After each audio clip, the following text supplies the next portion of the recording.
sebenarnya inti masalahnya apa ya? Apakah memang dua kurikulum ini ada perbedaan yang cukup diametral?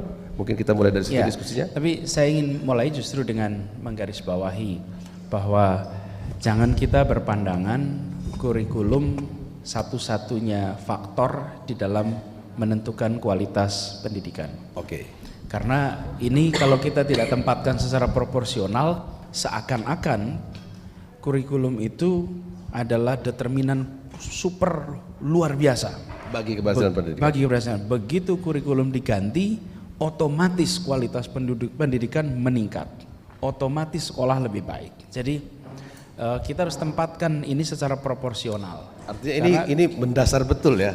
Ya, karena kalau tidak seakan-akan kita ini bicara kualitas pendidikan, bicara kualitas kurikulum, bukan bicara kualitas pendidikan. Nah, kalau kita sudah tempatkan secara proporsional, maka insya Allah kita bisa melihat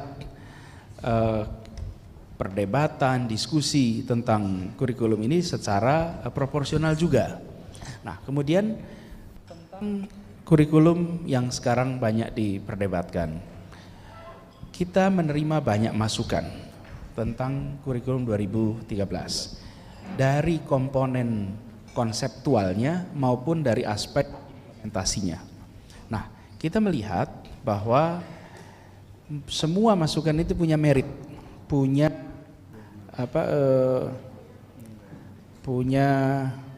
nilai objektif berdasarkan pada kajian akademis yang konseptual, termasuk juga yang implementasi. Nah, kita kemudian menyaksikan bahwa dari sisi proses penetapan kurikulum dan pelaksanaan kurikulum kemarin berjalan amat cepat. Jadi kurikulum itu sudah disusun tim di akhir 2012. Kurikulum tidak membutuhkan persetujuan DPR kan ya? Tidak. Kemudian tetapi ada supaya saya tahu beliau tidak bertanggung jawab. Oh iya.